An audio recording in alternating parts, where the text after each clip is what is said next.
vais vous raconter l'histoire du cancrelat. Elle dit non avec la tête, il lui répond qu'elle est trop bête. Elle répond oui à contre-cœur, il entend oui avec ardeur. Elle dit oui, le visage blême, il l'ignore mais dit qu'il l'aime.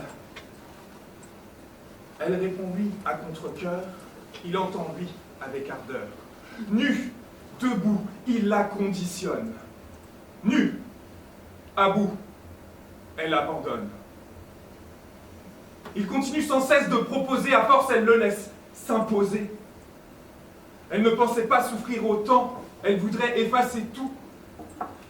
La chambre, le chibre, le mot, la date, le nom, ces phrases, ce piège.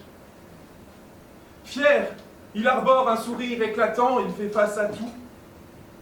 Propos évasifs et minimaux, il barricade ses noms, il l'écrase et abrège. Elle ressasse ses instants de mal-être. Sous les huées, au silence, elle s'oblige. Il la menace pour la soumettre.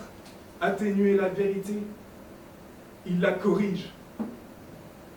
Elle pousse des cris, se revêt de pâleur. Sa mémoire devient alors douleur de ce souvenir qui décime son bonheur. Il étouffe les cris qui le traitent de violeur, repeint le tableau de ses couleurs et continue de vivre dans le bonheur.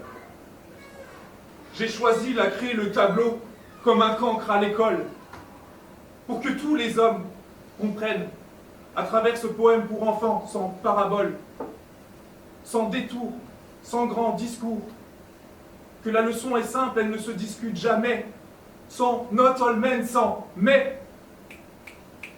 Quand elle te dit non, même sans aucun son, quand le corps se ferme, que les pupilles se referment, retenez cette leçon, qu'il ne s'agira jamais de désir, que céder ne sera jamais consentir, que céder ne sera jamais consentir. Bravo.